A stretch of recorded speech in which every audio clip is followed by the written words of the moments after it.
So ఒక 24 సంవత్సరాల ఒక ఒంటరి తల్లి పోరాటం. ఎట్టకేలకు సుప్రీంకోర్టు వరకు చేరింది.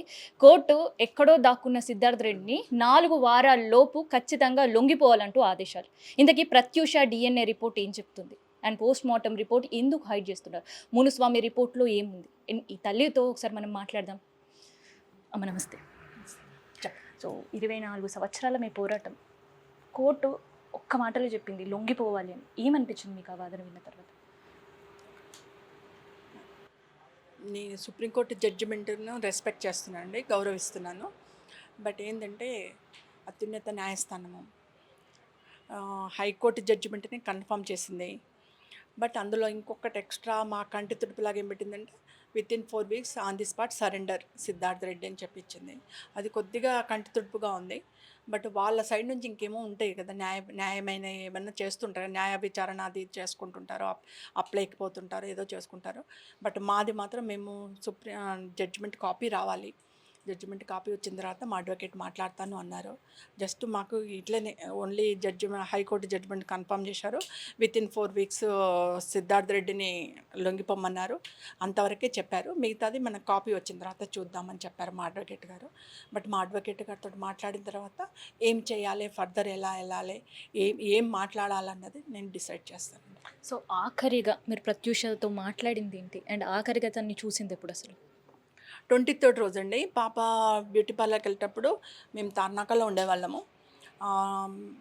లిఫ్ట్ వరకు వచ్చేసి పాపకు సెండ్ ఆఫ్ ఇచ్చాను. మా అన్నయ్య కూతురు లిఫ్ట్ వెళ్తాడు, సెండ్ ఆఫ్ ఇచ్చి తొందరగా రండమ్మా, తొందరగా వచ్చేస్తే మళ్ళీ నైట్ అంతా లగేజ్ చదువుకునేది ఉంటుంది. 1 month వెళ్తుంది కదా, లాంగ్ లగేజ్ చదువుకునేది ఉంటుంది. అదన్నీ నేను సెట్ చేసి పెడతాను, నువ్వు చెక్ చేసుకునేది ఉంటుంది, నువ్వు తొందరగా వచ్చేసేయమ్మని చెప్పి లిఫ్ట్ దగ్గరికి వెళ్ళి 3:30 by 4 o'clock సెండ్ ఆఫ్ చేసి వచ్చాను. అదే లాస్ట్ నేను చూడడం, మళ్ళీ చూడలేదు. ఇంకా అంటే చనిపోయిన తర్వాత చూశాను అంతే. ఇంకా అలా పాప వెళ్ళిపోయింది. పంజాగుట్టలో బ్యూటీ పార్లర్లో ఫేషియర్ చేసుకుంటుంది.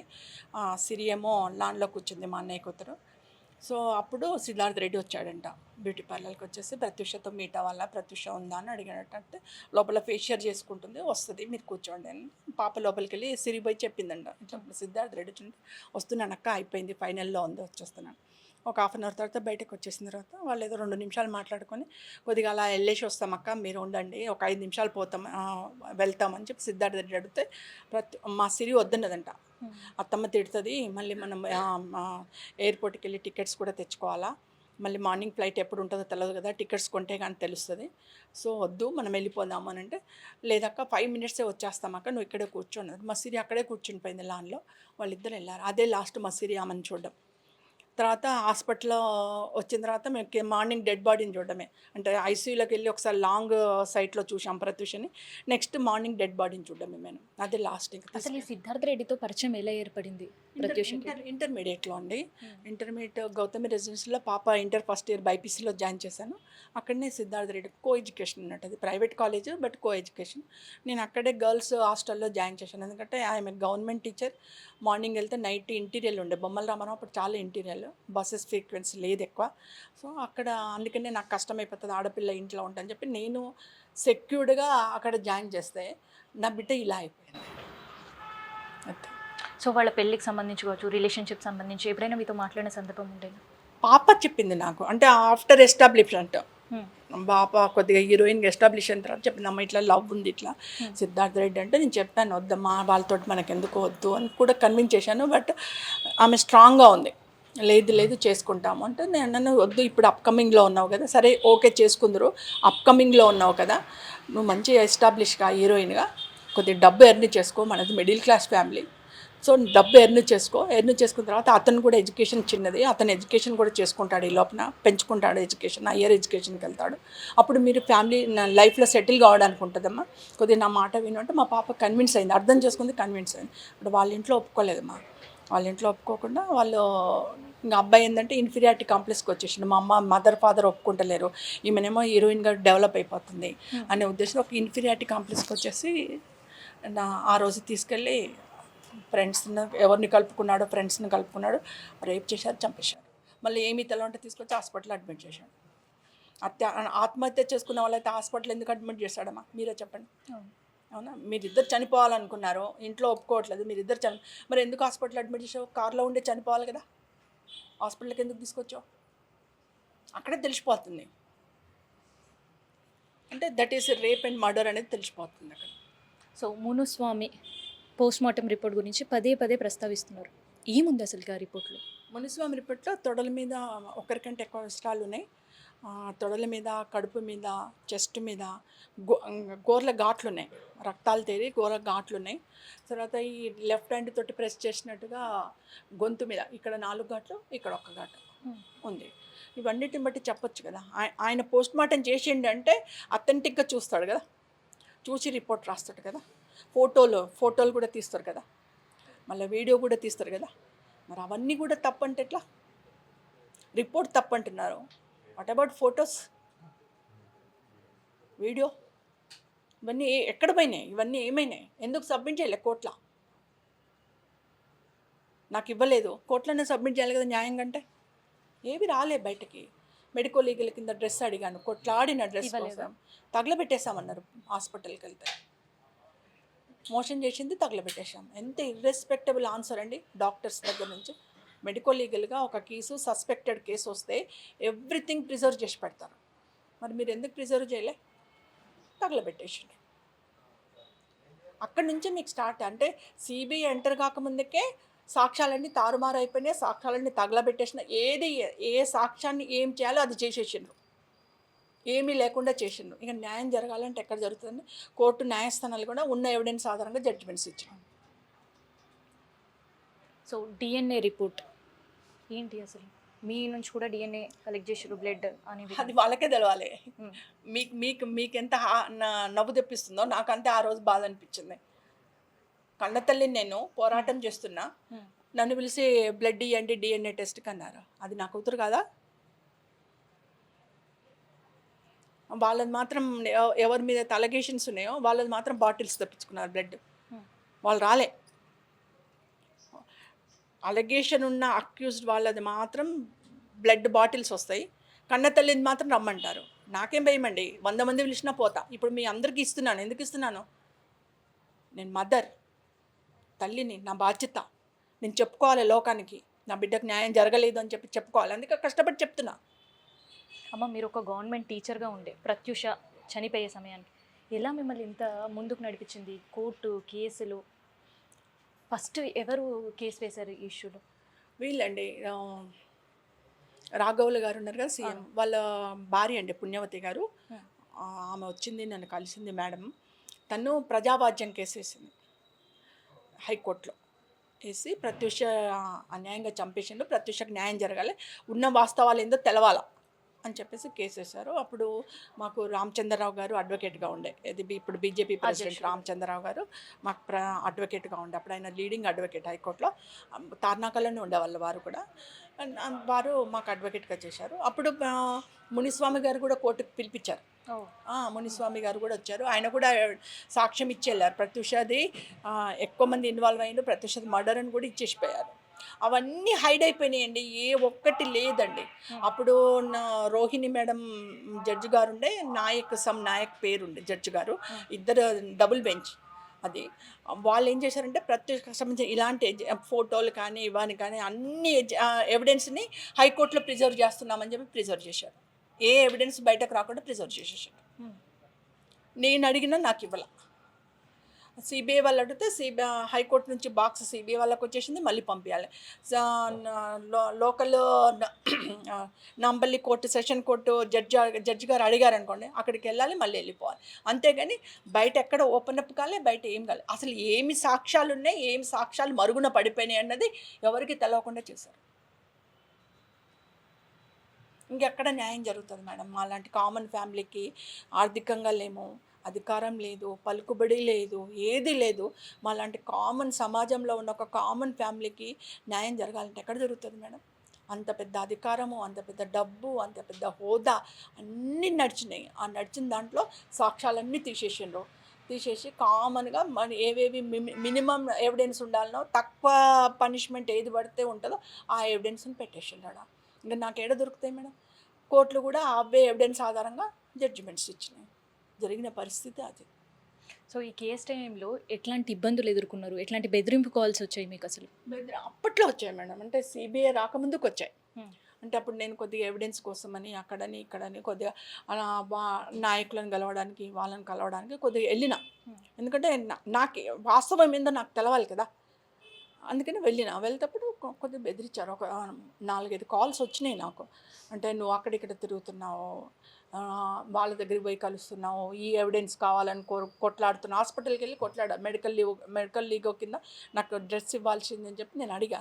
సో అక్కడ అడుగుతున్నావు, ఇక్కడ అడుగుతున్నావు, నువ్వు ఉండాలనుకుంటున్నావా లేదా, నీ కొడుకు ఉండాలనుకుంటున్నా లేడా, ఉన్న కొడుకు కూడా ప్రాబ్లం వస్తుంది చూడు, ఆల్రెడీ బిడ్డ పోయింది, ఇప్పుడు ఉన్న కొడుకు అట్లా బెదిరించారు. నేను పట్టించుకోలే, ఎందుకంటే ఫెడప్ అయిపోయినా. చిన్నప్పుడు భర్త పోయిండవు, తర్వాత బిడ్డ పోయింది, ఏమవుతుంది, ఏం చేస్తారు వీళ్ళు, నా కొడుకుని చంపుతారు, నన్ను చంపుతారు, ఎందుకంటే పెద్ద చేసేది ఏముంది, ఇల్లు చంపుతారు అంతే. ఇంకా నేను చావుకు కూడా భయపడలేని పరిస్థితికి వచ్చేసిన. ఏం చేస్తారు వీళ్ళు, చంపేస్తారు, చంపేయని. నేను అదే అన్నాను వాళ్ళతో, చంపు, ఇంకో 50 ఏళ్ళు బతుకుతావు. ఇప్పుడు నువ్వు ఒక 30-40 ఏళ్ళు ఉండుంటావు, నువ్వు ఎవరో నాకు తెలియదు, అన్నోన్ పర్సన్, ఫోన్లో కనబడవు. ఇంకో 30-40 ఏళ్ళు ఉంటావు, ఇంకో 60 ఏళ్ళు బతుకుతావు, 100 ఏళ్ళ కంటే ఎక్కువ బతకవు కదా. తర్వాత నా బిడ్డ కాళ్ళ కిందకి, నా కాళ్ళ కిందకి వస్తావు కదా, నువ్వు చస్తావు కదా, 1000 ఏళ్ళు అయితే బతకవు కదా, చేసుకో, ఏం చేసుకుంటావు చేసుకొని చెప్పి నేను చాలా తెగిడ్చి చెప్పేసినానండి. అంటే ఫెడప్ అయిపోయినా తెగిడ్చిన. బాగా భయపెట్టిండ్రు, బాగా బాధ పెట్టిండ్రు. అప్పుడు డీజీపీ రాములు గారి దగ్గరికి వెళ్ళి చెప్పా, మేడం సార్ నాకు ఇట్లా బెదిరింపు కాల్స్ వస్తున్నాయంటే ఆయన ఒక 4 కానిస్టేబుల్స్ని ఇచ్చారు. ఓయూ కాలనీ నుంచి అంటే ఓయూ యూనివర్సిటీ నుంచి, ఉస్మానియా యూనివర్సిటీ పోలీస్ స్టేషన్ నుంచి ఒక 4 కానిస్టేబుల్స్ని ఇచ్చారు. ఒక 4-5 నెలలు ఉంచుకున్నాను. తర్వాత చెప్పాను, సార్ నాకు మీరు ఏమనుకోవద్దు సార్. మళ్ళీ రాములు గారి దగ్గరికి వెళ్ళి చెప్పాను, ఇక్కడ సిఐ గారు కూడా చెప్పాను, మీరు ఏమనుకోవద్దు సార్, నాకు మెయింటెనెన్స్ కష్టమవుతుంది, I'm a middle class women, నాకు అంత సెక్యూరిటీ అంటే వాళ్ళని మెయింటైన్ చేయాలంటే కష్టమైపోతుంది, నాకు వద్దు సార్ సెక్యూరిటీ అని చెప్పేసారు. సెక్యూరిటీ తీసేసాను, ఎందుకంటే మెయింటైన్ చేయలేకపోయినాను. తీసేసి నాకు నేను ఏమైతే అదైంది, ఈ ఎక్స్పెండిచర్ భరించలేము అని చెప్పి నా బాధలో, నా గోడలో నేను పడుకుంటూ నాకున్న ఆధారాలను సబ్మిట్ చేసుకుంటూ కోర్టులో పోరాటం చేశానమ్మా. సో కోర్టు కేవలం సిద్ధార్థి రెడ్డి పేరు మాత్రమే ప్రస్తావిస్తుంది. మీరు చాలామంది తనపైన అత్యాచారం చేశారండి. సో మిగతా వాళ్ళ పరిస్థితి ఏంటి? వాళ్ళకి సంబంధించి ఏమైనా సాక్ష్యాలు సబ్మిట్ చేయగలిగినరా? అదే అంటున్నాను మేడం, సాక్ష్యాలు లేవు. అంటే కోర్టుకు అలిగేషన్ నాట్ కన్ఫామ్ కదా మేడం, నాట్ కౌంట్. నేను ఒకరి పేరు చెప్తా, కోర్టులోకి వెళ్ళి ఒక పిటిషన్ ఇస్తా, ఒకరి పేరు పెట్టి పిటిషన్ ఇస్తా, దానికి ఎవిడెన్స్ ఏవమ్మా అంటారు, నీ అలిగేషన్ పనిచేయదు ఇక్కడ అని అంటారు. అందుకని నేను ఎవరి పేరు చెప్పలేదు, ఎందుకంటే చెప్పాలని అంటే నా దగ్గర ఎవిడెన్స్ ఉండాలి. ఎవిడెన్స్ అన్ని తీసేసిండ్రు, ఇంక నిన్ను అలిగేషన్ చేసేం లాభం. అందుకనే నేను ఇప్పుడు అంటున్నాను, ఎవరెవరైతే నా బిడ్డ కేసులో ఉన్నారో, చిన్నవాళ్ళు కావచ్చు, పెద్దవాళ్ళు కావచ్చు, ఇంకంతకంటే పెద్దవాళ్ళు కావచ్చు, ఎవరైనా సరే నా బిడ్డ కేసులో ఇన్వాల్వ్ అయిన ప్రతి ఒక్కరు కూడా కుక్క చావు చేస్తారు. ఎందుకంటే ఒక ముక్కు పచ్చలారని 19 ఏళ్ళ పిల్లని చంపారు మీరు. 19 ఏళ్ళ పిల్లని నేను ఇప్పటికీ అనుకుంటానమ్మా, ఒక 1,000,000 సార్లు అనుకుంటానేమో, నా బిడ్డను ఆ విధంగా చేసేటప్పుడు నా బిడ్డ అమ్మ అమ్మ మమ్మీ మమ్మీని ఎంత ఏడ్చిందో ఆ క్షణంలో. నీ ఇంట్లో ఆడపిల్లలు ఉన్నారు, నీ ఇంట్లో భార్యలు ఉన్నారు, నీ ఇంట్లో తల్లులు ఉన్నారు, నువ్వు ఒక అమ్మకు పుట్టినవు, ఒక ఆడదానికే పుట్టినవు నువ్వు. కానీ నా బిడ్డ ఎంత ఏడ్చుంటుంది ఆ బాధ భరించలేక. చంపుతూ ఉంటే నా బిడ్డ ఎంత బాధ భరించలేక ఏడుస్తూ ఉంటుంది, ప్రాణం పోయే వరకు కొట్టుకొని ఉంటుంది. అదంతా మీ ఇంట్లో జరగాలి, మీ ఇంట్లోనే ఉంటుంది ఆ పాపం. ఆ కర్మ ఫలితం తప్పకుండా అనుభవిస్తారు. పాపకర్మ చేసిన వాడు పాపకర్మ తప్పకుండా అనుభవిస్తాడు. నా బాధ, నా కుటుంబ బాధ, నా బిడ్డ బాధ అంతా కూడా మీ కుటుంబాలలోనే ఉంటుంది. జన్మలకు మీ కుటుంబ భవిష్యత్తు మొత్తం, మీ కుటుంబ తరాలకు మొత్తం తప్పకుండా తగులుతుంది, సర్వనాశనం అయిపోతారు. ఆ కనకదుర్గమనే మీకు పనిష్మెంట్ ఇస్తుందని మాత్రం నేను అంటున్నానమ్మా. చాలా ఖర్చుగా అంటున్నా, ఎవరు ఏమనుకున్నా పర్వాలేదు, ఏ సమాజం అనుకున్నా పర్వాలేదు, ఎవరు ఏమన్నా, ఎందుకంటే నాకు ఎవ్వరు సాయం చేయలేదు కాబట్టి నేను ఎవరికి భయపడా. ఈ రోజు వరకు నాకు ఏ ఒక్క మనిషి సాయం చేయలేదు, నేను ఎవరికి భయపడా. సో ప్రభుత్వం ఏం విజ్ఞప్తి చేయాలనుకుంటున్నారు తెలంగాణ ప్రభుత్వం? ప్రభుత్వానికి నేను ఆల్రెడీ అంటే గత గవర్నమెంట్ ఉన్నప్పుడు ప్రయత్నం చేశాను సీఎం గారిని కలవడానికి. గత ప్రభుత్వం 10 ఏళ్ల ప్రభుత్వంలో ప్రయత్నం చేశాను. బట్ నాకు ఎవరిని అడిగినా కూడా అపాయింట్మెంట్ ఇప్పించలేదు, సీఎం గారు కలవలేదు. బట్ సీఎం గారికి తెలుసు, చంద్రశేఖరరావు గారికి తెలుసు, నా కుటుంబము, నా బిడ్డ చనిపోయింది తెలుసు. ఆ రోజు ఆయన కొద్దిగా నాకు సాయం చేసిండు. బట్ గవర్నమెంట్ వచ్చినాక మాత్రం మాకు ప్రత్యూషను మర్చిపోయిండు, ప్రత్యూష కుటుంబాన్ని మర్చిపోయిండు, ప్రత్యూష కుటుంబాన్ని ఆదుకోలే. ఒకే ఒక్కసారి ప్రపంచ తెలుగు మహాసభలు జరిగేటప్పుడు వెళ్ళా. వెళ్ళి కలిసా, కాళ్ళకి దండం పెట్టిన కేసీఆర్ గారు. కేసీఆర్ గారికి. ఆదుకోండి సార్, మమ్మల్ని ఎవరు పట్టించుకుంటలేరు సార్ అని కూడా చెప్పా. మీరు రండి ప్రగతి భవన్కి రండి, మా మాట్లాడతాను అన్నారు. నెంబర్ ఇవ్వండి అన్నారు. సెక్యూరిటీకి నెంబర్ ఇచ్చా. అదంతే. 10 ఏళ్ళు గడిచిపోయింది. మళ్ళీ నాకు అవకాశం ఇవ్వలేదు, మళ్ళీ నన్ను పిలవలేదు, మళ్ళీ నన్ను పట్టించుకోలేదు. ఇది ఒక తెలంగాణ అన్యాయం అయిపోయిన తెలంగాణ కళాకారునికి, ప్రత్యక్ష కుటుంబానికి ఉన్న గౌరవము, ఆత్మీయత, ఆదుకోవడం ఇది అమ్మా. ఇప్పుడున్న సీఎం రేవంత్ రెడ్డి గారిని, ప్రభుత్వాన్ని కూడా అడుగుతున్నా, రిక్వెస్ట్ చేస్తున్నా, అందరు ప్రజాప్రతినిధులకు మెసేజ్లు పెట్టినా, అందరినీ అడుగుతున్నా, కలవడానికి కూడా ప్రయత్నం చేస్తున్నా. సీఎం రేవంత్ రెడ్డి గారిని కలవాలనుకుంటున్నా, ప్రయత్నం చేస్తున్నా. నాకు సేమ్ అదే ఫెసిలిటీ అంటే అపాయింట్మెంట్ రావట్లేదు. అడుగుతున్నాను అందరినీ. మా ఎఫ్డీసీ చైర్మన్, సినిమా రంగానికి ఎఫ్డీసీ చైర్మన్ గారిని కూడా ఎఫ్డీసీకి వెళ్ళి నేను రిక్వెస్ట్ లెటర్ ఇచ్చేసి వచ్చాను. ఏమవుతుందో తెలియదు. దిల్ రాజు గారు ఇప్పుడు అవార్డ్స్లలో బిజీగా ఉన్నారు. సో అక్కడ కూడా ఇచ్చేసి వచ్చాను. సినిమా రంగం నుంచి కూడా సహాయ సహకారాలు అందించండి, ప్రభుత్వానికి రికమెండ్ చేయండి అని కూడా అడుగుతున్నాను. ఏమవుతుందని తెలియదు. బట్ నేను కుటుంబ పరంగా, ప్రభుత్వ పరంగా, ప్రత్యూష పరంగా ఒక తెలంగాణ కళాకారిని ఆదుకోండి, గుర్తించండి. ముఖ్యంగా ముందు గుర్తించండి ప్రత్యూషను. అంటే బతికి ఉంటే ఎన్నో అవార్డులు తెచ్చేది తెలంగాణకి. ఒక మంచి కళాకారిని, ఒక మంచి హీరోయిన్ ఉందనే పేరు తెచ్చేది. అలాంటిది అమ్మాయి దురదృష్టవశాత్తు వెళ్ళిపోయింది. మా ఫ్యామిలీ ఇక్కడే ఆగిపోయింది. ఆదుకోండి అని చెప్పేసి సీఎం రేవంత్ రెడ్డి గారిని కూడా కోరుతున్నాను, ప్రభుత్వాన్ని కూడా కోరుతున్నాను, సినిమా రంగాన్ని, దిల్ రాజు గారిని కూడా కోరుతున్నాను. ముందుకు రావాలి, ప్రత్యూషను గుర్తించాలి. ఎంతోమంది కళాకారులను గుర్తిస్తున్నారు. సినిమా రంగంలో ఉన్న కుటుంబంలాగా మేము చాలా సంతోషపడుతున్నాము. మీరు సినిమా రంగానికి ఇచ్చే ప్రాధాన్యతను చూసి చాలా సంతోషపడుతున్నాం. అందులో ప్రత్యూషను కూడా కలుపుకోండి, ప్రత్యూషను కూడా గుర్తించుకోండి, మా కుటుంబాన్ని కూడా ఆదుకోండి అని చెప్పేసి తెలియజేస్తున్నాను.